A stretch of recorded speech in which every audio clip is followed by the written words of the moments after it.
మీరు ఎంత సంపాదిస్తున్నా రూపాయి కూడా మిగలడం లేదా? పర్సులోకి డబ్బు రావడం అలా మాయమైపోవడం జరుగుతోందా? కేవలం ఒక చదరపు వెండి ముక్క పర్సులో పెట్టుకుంటే ఆర్థిక సమస్యలన్నీ మాయమవుతాయా? దీని వెనుకున్న అసలు రహస్యం ఏంటి? ఈ వీడియో చివరి వరకు చూడండి, మీకే అర్థమవుతోంది.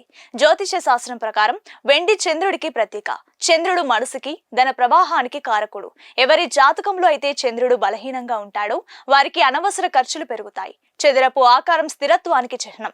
రాహు దోషాలను తగ్గించి లక్ష్మీ కటాక్షం కలిగేలా చేస్తోంది. పర్సులో చిన్న చదరపు వెండి ముక్కను ఉంచుకోవడం వల్ల అది మీ చుట్టూ ఉన్న నెగిటివ్ ఎనర్జీని తీసేసి ధనాన్ని ఆకర్షించే అయస్కాంతంలా పనిచేస్తోంది. దీన్ని ఎలా పడితే అలా కాకుండా ఒక పద్ధతి ప్రకారం పెట్టుకోవాలి.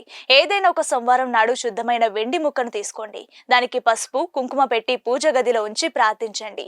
ఆ తర్వాత మీ పర్సులో ఎవరికి కనిపించకుండా ఒక మూలాన పెట్టుకోండి. నమ్మకం ఉన్న చోటే ఫలితం ఉంటుంది. ఇలాంటి మరిన్ని ఇంట్రెస్టింగ్ అప్డేట్స్ కోసం మన కొలుగురి 24/7 న్యూస్ టీవీని ఇప్పుడే సబ్స్క్రైబ్ చేసుకోండి.